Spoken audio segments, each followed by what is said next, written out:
जय हिंद मित्रों, जैसा कि आप मेरे पीछे देख पा रहे हैं थंबनेल में, आरएएस के सिलेबस में बड़ा परिवर्तन।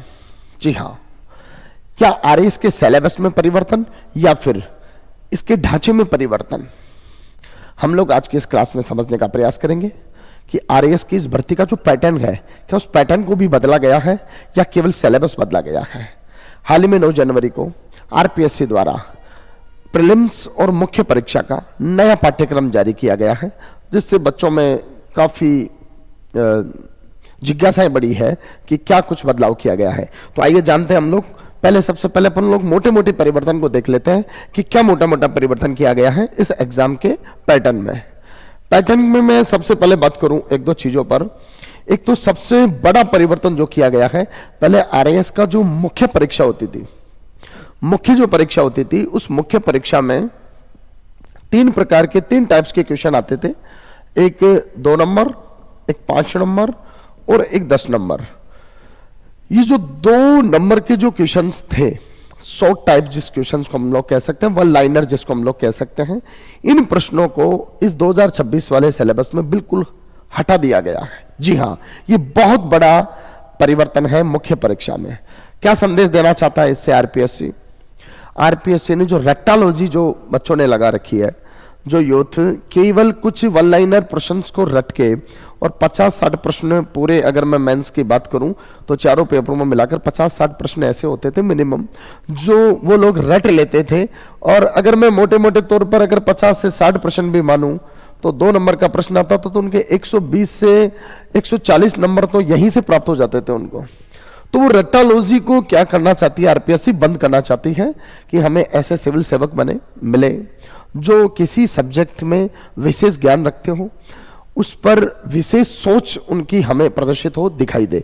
इसलिए इस परीक्षा पैटर्न में बड़ा बदलाव करते हुए 2 नंबर के प्रश्नों को समाप्त कर दिया गया है। अब जो प्रश्न है वो आपके एक तो 5 नंबर के प्रश्न रहेंगे और एक 10 अंक के प्रश्न रहेंगे। एक बड़ा परिवर्तन और आप इसमें देखेंगे इसी पैटर्न पर। 5 नंबर के जो प्रश्न हैं उनका जो जवाब हमें 50 शब्दों में देना था पहले, अब भी सेम रखा गया है, वही 50 शब्दों में आप उसका जवाब दे सकते हैं। अगला जो बड़ा परिवर्तन किया गया है वो 10 अंक वाले जो प्रश्न थे उनका जवाब पहले 100 अंकों में निर्धारित किया गया था। जो पहले मुख्य परीक्षा होती थी वहां पर 100 अंकों में हम लोग जवाब देते थे, पर इसके शब्द भार को बढ़ाकर और इन्होंने कर दिया है 150। जी हाँ, 150। अब जो 10 नंबर वाले प्रश्न हैं उनका जवाब आप 150 अंकों में दे पाएंगे। ये मिनिमम वर्ड कैटेगरी कर दी गई है। तो 2 परिवर्तन यहां पर मुख्य परीक्षा में देखने को हमें मिले। एक तो 2 नंबर वाले प्रश्न थे उनको हटा दिया गया है, और एक 10 अंक वाला जो प्रश्न है उन प्रश्नों में 100 अंकों की जगह पर शब्द सीमा कितनी कर दी गई है, 150 अंक कर दी गई है। एक तो ये बड़ा परिवर्तन है जो आप लोगों को नोटिस करना चाहिए। अगले मैं एक परिवर्तन की और बात करूं आपके, तो पहले मुख्य परीक्षा में एक विषय हुआ करता था स्पोर्ट्स एंड योगा, खेल एवं योग। खेल और योगा का जो टॉपिक था, इस सब्जेक्ट को ही पूरी तरीके से हटा दिया गया है। इसके कुछ अंश पॉलिटिकल में और बिहेवियर जो आपका सब्जेक्ट था उस बिहेवियर में मतलब एड ऑन कर दिया गया। बाकी ऑलमोस्ट ये सब्जेक्ट बिल्कुल क्या कर दिया गया है, हटा दिया गया है ना। जो आपके छोटे सब्जेक्ट्स थे मेंस के, जो सिलेक्शन का काफी बार आधार बनते थे, ये एक बड़ा परिवर्तन और किया गया है इस सब्जेक्ट को हटाकर। एक बड़ा परिवर्तन की मैं और बात करूं, सिलेक्शन का जो काफी बार राजस्थान में जो स्टेट पीसीएस में सिलेक्शन का आधार बनता था, वो आपका बनता था चौथा पेपर, 4th पेपर। जी हाँ, 4 पेपर, चारों पेपरों में जो 4th पेपर होता था, जो लैंग्वेज का पेपर होता था, वो सिलेक्शन का आधार बनता था बच्चों का। और इस 4th पेपर जो होता था, इस 4th पेपर में 2 लैंग्वेज होती थी, एक आपकी हिंदी होती थी और एक आपकी इंग्लिश होती थी। हिंदी का जो अंक भार था वो 120 अंक था, और आपकी जो इंग्लिश है इसका पार्ट 80 नंबर का इसका वेटेज होता था। अब एक बड़ा परिवर्तन क्या किया गया है वो समझिएगा। यहां पर एक बड़ा परिवर्तन करते हुए आरपीएससी ने 120 अंकों को घटाकर इसमें से 30 अंक घटाए गए हैं, और अब जो आपकी हिंदी रखी गई है वो नए जो अब 2026 का सिलेबस जारी किया गया है उसमें 90 नंबर की है, 19 नंबर के। 30 नंबर घटा दिए गए हिंदी में से, और जो आपकी इंग्लिश जो 80 नंबर की थी इसमें से भी 10 अंक घटा के और इसको कर दिया गया 70 नंबर का। 70 नंबर की अब आपकी अंग्रेजी है और 90 नंबर की आपकी अब हिंदी है। अब जो यहां से 30 और यहां से 10 नंबर जो इन्होंने हटाया है, इसको मिलाकर 40 नंबर का एक पार्ट और जोड़ दिया गया है। 40 नंबर का एक पार्ट और जोड़ गया है जिसका नाम है निबंध लेखन। जी हाँ, यूपीएससी में सिलेक्शन का जो मुख्य आधार बनता है बच्चों का 125 नंबर का पेपर होता है निबंध का, जिसमें 1200 शब्दों में हमें लिखना होता है यूपीएससी में। तो उसी पैटर्न को यहां कहीं ना कहीं कॉपी करने का प्रयास किया है आरपीएससी ने, और जो है वो निबंध यहां पर शुरू किया गया है और इसका अंक बाहर रखा गया है 40 अंक। 40 अंकों में हमें मतलब ये टॉपिक रखा गया है निबंध का, और इसके लिए हमें जो जवाब देना है इसका वो देना है 600 शब्दों में। शब्द सीमा रखी गई इसकी 600। यूपीएससी में 1200 शब्द हैं और स्टेट पीसीएस ने 600 शब्द रखे हैं, जिसके लिए 40 नंबर रहेगा। एक सबसे बढ़िया बात, काफी बार अंग्रेजी माध्यम वाले बच्चे बड़े परेशान रहते हैं कि साहब हिंदी 120 नंबर की है और हमारी अंग्रेजी का जो वेटेज है वो 80 नंबर ही है। तो उन बच्चों के लिए भी एक बड़ी मतलब ये मैं कह सकता हूं कि लाभप्रद सूचना है कि यहाँ पर जो ये 40 नंबर का वेटेज है ना, इसमें आरपीएससी ने एक चीज ऑब्लिक डाल के कर दी कि ये आप जो निबंध है ये हिंदी या अंग्रेजी दोनों में से किसी भी भाषा में लिख सकते हैं, जिसमें आप कंफर्टेबल हैं उस भाषा में आप ये निबंध लिख सकते हैं। तो यदि मान लीजिए कोई बालक हिंदी में लिख रहा है तो उसके लिए हिंदी 90 और 40 130 नंबर की हो जाएगी, और अगर कोई बालक उस निबंध को अगर अंग्रेजी भाषा में लिख रहा है तो उसके लिए वो 70 और 40 110 नंबर का उसके लिए अंग्रेजी हो जाएगी। तो ये कुछ बड़े परिवर्तन किए हैं आरपीएससी ने। मैं कह सकता हूं इनको संरचनात्मक परिवर्तन, सिलेबस में कोई बहुत ज्यादा बड़ा परिवर्तन नहीं है पर ये संरचनात्मक परिवर्तन किया है। और इन सबके पीछे आरपीएससी की जो सोच है वो सबसे बड़ी सोच है कि ऐसे सिविल सर्वेंट आए पृष्ठभूमि पर, ऐसे सिविल सेवक आए जिनके अंदर बौद्धिक क्षमताएं जबरदस्त हो, जो समाज में कुछ नया सोचना और नया कुछ देने की कोशिश कर सके, केवल 4 किताब रट के और आरएएस ना बन जाए। तो इसी सोच को ध्यान में रखते हुए इन्होंने 2 नंबर के प्रश्नों को हटाया है और व्याख्यात्मक प्रश्नों में विश्लेषणात्मक प्रश्नों को इन्होंने ऐड ऑन किया है। कुल मिलाकर जो 5 नंबर के जो प्रश्न है उनकी संख्या काफी बढ़ गई है अब, है ना। आइए हम लोग टू बी पॉइंट एक बार और थोड़ा सा इसका विश्लेषण कर लेते हैं 1 to 1।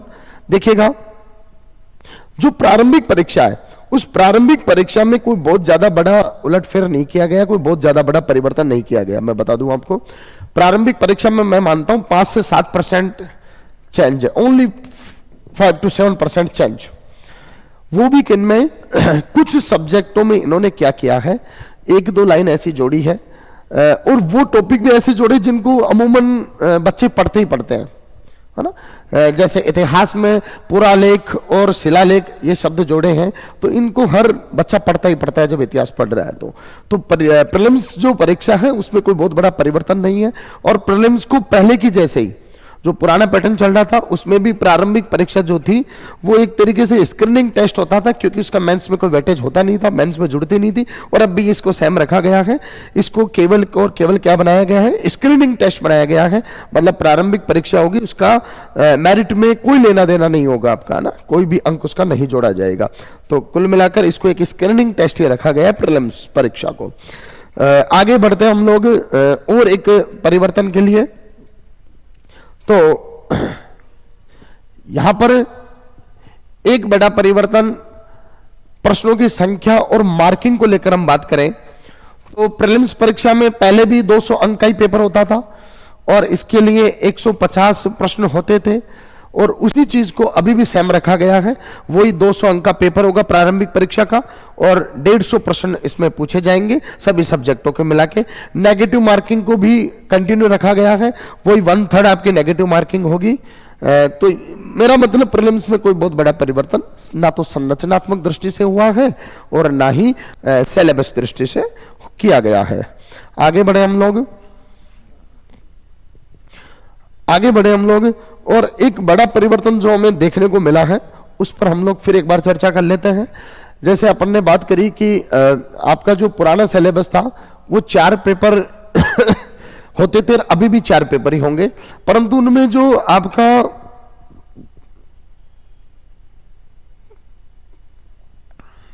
तो इसमें कोई ज्यादा बड़ा परिवर्तन किया गया नहीं है। चौथा जो पेपर है, हमने बात की थी जनरल हिंदी और जनरल इंग्लिश, इसमें थोड़ा परिवर्तन किया गया। और क्या परिवर्तन किया गया है ये अगले स्लाइड में आप समझिएगा इसको। इससे पहले मैं एक चीज पर और चर्चा कर लूं कि आपके इसमें जो लॉ और मैनेजमेंट वाला पार्ट था, लॉ वाला जो पार्ट था उसको बहुत छोटा बना रखा था। पहले वाला जो सिलेबस था उसमें लॉ वाले पार्ट को बहुत छोटा बना रखा था, मात्र 4 टॉपिक दे रखे थे उसमें गिने चुने, परंतु अब लॉ वाले पार्ट को काफी बढ़ा दिया गया है और इसमें टॉपिक्स काफी कर दिए गए हैं। तो विद्यार्थियों को इस टॉपिक पर थोड़ा सा काम करने की जरूरत पड़ेगी। जिन्होंने पहले से सिलेबस को तैयार कर रखा है, कोर्स पूरा कवर कर रखा है, जो कोचिंग संस्थाओं में पढ़े हुए, उनको दोबारा कोचिंग करने की आवश्यकता नहीं है। बस इस लॉ वाले पार्ट को आप लोग अपना थोड़ा सा तैयार और कर लीजिएगा।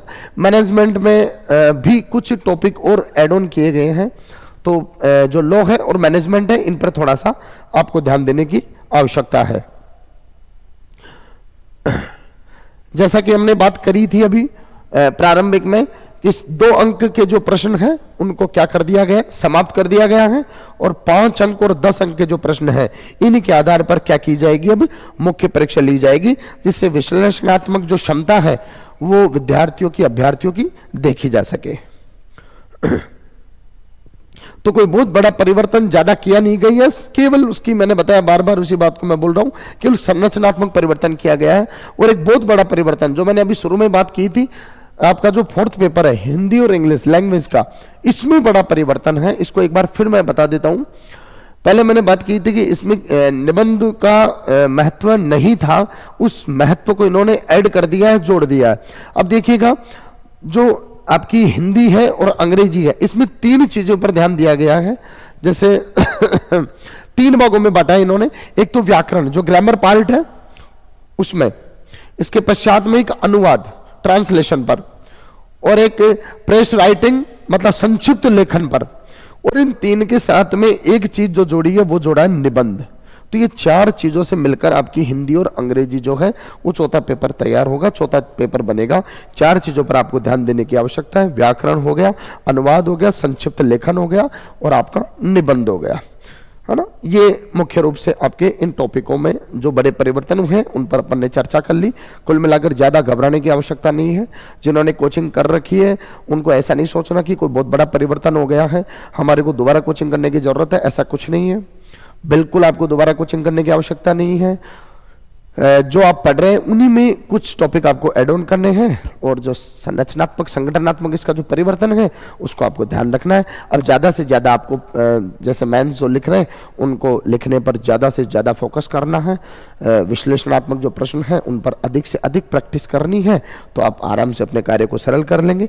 एक बार सबसे महत्वपूर्ण एक चीज़ में, जो विश्लेषण आपकी बार इन्होंने एक फिक्स और चार्ट बनाकर दिया है हर बार की भांति, इसमें आप लोग एक बार समझिएगा थोड़ा सा चीजों को। जैसे अपने 4 पेपर हैं, चारों पेपरों में देखना आप थोड़ा सा कि 5 नंबर के प्रश्न कितने बढ़ गए हैं, जो पहले बहुत कम हुआ करते थे। इस चार्ट में आप देख पाएंगे, चीजों को समझ पा रहे होंगे। मैं एक बार इसको थोड़ा बड़ा कर देता हूं ताकि आप अच्छे से समझ पाएं और देख पाएं चीजों को।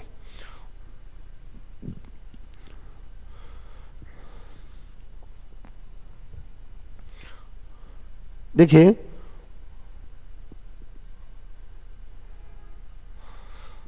फर्स्ट पेपर को देखिएगा आप एक बार।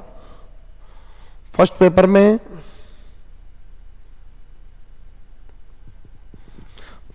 आप समझिए,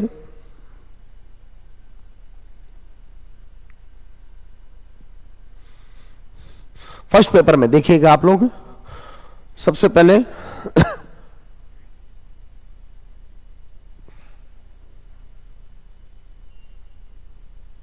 एक मिनट थोड़ा सा जी, फर्स्ट पेपर में देखिएगा आप लोग। फर्स्ट जो आपका पेपर है उसमें आप क्वेश्चंस की संख्या पर देखिएगा आप लोग एक बार, और यूनिट वाइज विश्लेषण देखिएगा आप लोग एक बार। जैसे यूनिट फर्स्ट में, यूनिट जो फर्स्ट है वो आपकी इतिहास वाली यूनिट है। तो इतिहास वाली यूनिट में जो है वो आपके 8 प्रश्न तो 5 नंबर के आने हैं और 3 प्रश्न आने हैं आपके 10 नंबर के। तो अगर मैं बात करूं इस तरीके से तो 8 और 5 13 प्रश्न एक यूनिट में से तैयार किए जा रहे हैं। टोटल इसका वेटेज जो है वो 40 और 30 70 नंबर की यूनिट है आपकी फर्स्ट यूनिट। फर्स्ट यूनिट मतलब हिस्ट्री वाला जो पार्ट है आपका, इतिहास वाला जो पार्ट है उसमें 70 नंबर के प्रश्न आने हैं, जिनमें से आपके 40 नंबर के प्रश्न मतलब 8 प्रश्न 5-5 नंबर के होते हुए 40 नंबर के प्रश्न तो बनेंगे आपके मतलब जो मिडिल वाले जो प्रश्न होते हैं 5 अंक वाले, और 3 प्रश्न आपके 10-10 अंक वाले, कुल मिलाकर 30 नंबर की आपकी रहेगी जो आपकी 10 नंबर वाले 10 अंक वाले प्रश्न। ऐसी सेकंड यूनिट की मैं बात करूं आपकी, तो सेकंड यूनिट में भी आपके देखिएगा कुल मिलाकर 6 प्रश्न जो है वो 5 अंक वाले, 3 जो प्रश्न है वो 10 अंक वाले, कुल मिलाकर 30 और 30 60 अंक की आपकी सेकंड यूनिट है। ऐसे ही आपकी थर्ड यूनिट में भी मैं बात करूं तो 14 प्रश्न जो है थर्ड यूनिट में। थर्ड यूनिट ध्यान रखना आप लोग, पहले क्या है ये जो छोटे सब्जेक्ट थे इनका अंक विभाजन अलग से किया हुआ था, पर ध्यान देना यहां पर अंक विभाजन नहीं है। इसमें आपका समाजशास्त्र आ गया, आपका लेखांकन में अंकेक्षण आ गया और प्रबंधन आ गया, मैनेजमेंट, ये सारे मिलाकर जो आपके हैं ये कितने 14 प्रश्न इनमें आएंगे 5-5 अंक के, कुल मिलाकर 70 अंक का ये आपका वेटेज है थर्ड यूनिट का। कुल मिलाकर 200 नंबर का वेटेज आपकी फर्स्ट पेपर का। और ऐसे ही सेम आपके सेकंड पेपर और थर्ड पेपर, और इसी प्रकार से लास्ट वाला जो हमें देखने की जरूरत है फोर्थ पेपर। उस फोर्थ पेपर में भी इन्होंने क्या किया है, वही सेम पैटर्न अपनाया है।